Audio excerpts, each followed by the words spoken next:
mean well, but this idea could seriously crash and burn. The Valkyrie is most distressed over the recent dissolution of her marriage. I'm just trying to elevate her spirits by providing a prospective suitor. Online. This website guarantees matches via 25 potential points of compatibility. Well, if physical attraction isn't one of them, the rest are a waste of time. Does Max needs to believe romance can't blossom between two individuals that begin as friends? Spinelli, sexual compatibility is so important. How can you get that from an online dating service? Okay, you're not signing me up on a dating service. You up for online dating? That would be interesting. Before this gets out of control, like my non-existent affair with Karpov's attorney, you both need to understand that my personal life is off limits. Okay, with all due respect, Stone Cold, this actually doesn't... Jason, the world doesn't revolve around you. Not that it would do any good signing you up for online dating. I mean, what would we list as your hobbies? Cleans guns and shoots people? If you want to be miserable and alone for the rest of your life, it's your problem. Spinelli and I, we're going to help out someone who'd be a little more appreciative. Who? Carly. The last thing Carly needs is a bunch of strangers coming onto her over the internet. I think you know nothing about women. Actually, Stone Cold is quite knowledgeable on the subject of the distaff gender. The what? Women. They're drawn to Stone Cold like moths to a flame. So he's hot, but he doesn't know what women feel or want. Okay, this is about Carly. Yeah, and when a woman has had her heart stomped on, nothing makes her feel better than some hot, eligible men hitting on her. Not to rule out males of a more steadfast, nature with loyalty and intelligence, if somewhat substandard physical prowess. This would be good for Carly. No, it wouldn't. Do you think you could rustle up some support for your friend Spinelli? Okay, how am I not supporting Spinelli? Well, this whole internet dating thing was his idea. Hey, but if Stone Cold thinks it's detrimental... I was a little iffy about it at first, but now I'm thinking, hey, can't be that bad. Okay, you gotta understand that when Carly is going through something like this, she can make some crazy choices. She could hook up with some guy who's a psycho or abusive. I wanted to aid the heartbroken Valkyrie, not place her in jeopardy. Good. Maybe you can find some other way to help her. Don't. Who put you in charge of anyone's dating life?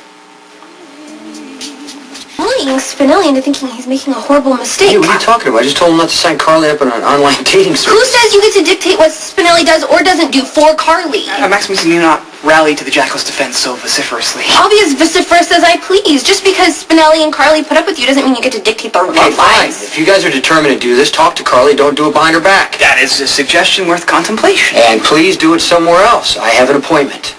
Fine. We're going. And you need to get a handle on your control issues. Jackal is somewhat confused. Are we still planning to continue aiding the Valkyrie? Yeah. And while we're on one venture, why don't we make it a twofer? I say we sign up Mr. Socially Challenged for the dating side also. Maxie needs to court's disaster. Oh, come on, Spinelli. We're not going to use Jason's real name. We'll just use his stats. I mean, I have to see if he's even compatible with one person. Where have you been? I had to change my shoes. I wasn't walking tall enough. Of course, that happens when you lean on a man. What? All right, now, the city council is going to ask you some very tough questions before they simply hand out building permits. So, your answers need to sound sincere. Since you are a man, and all men are good liars, that shouldn't be very difficult for you. Are you okay? You know what? Who's to say you haven't cheated on me? You haven't cheated on me yet, you will. I said nothing about cheating. You made it crystal clear that you heartily condone it. You know what this is? This is a guilty conscience. Excuse me? You're going on the attack to cover up the fact that you cheated on me. That is a ridiculous assertion. Now you are just grasping at straws. I don't hear you denying it. Just because it's beneath my dignity to even discuss it. Well, excuse me for lowering your standards. Okay, you know what you're doing now? You're being a typical man trying to turn your transgression back on me. You just can't admit you're wrong. I'm right, you're wrong.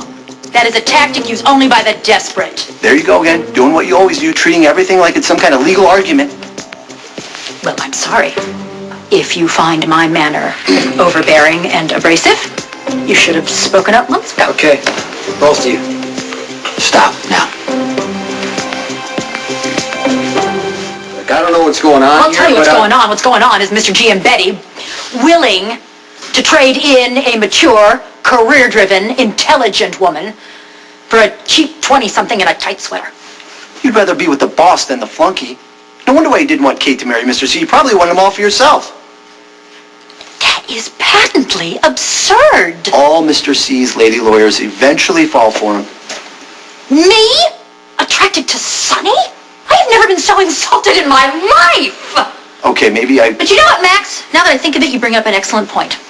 Why did I choose the bodyguard over, let's say, an attorney or a venture capitalist? I could be spending my weekends in intellectual pursuits rather than holed up in some rickety cabin fishing till my waders rot. You said you like to fish. Well, of course. Who wouldn't enjoy spearing the cheek of an innocent trout with a needle? Then don't go fishing with me. Go to a polo game with some stuffy banker instead. Consider it done. My slumming days are over. We're through. Diane, maybe we... I don't want to hear it! Be gone with you!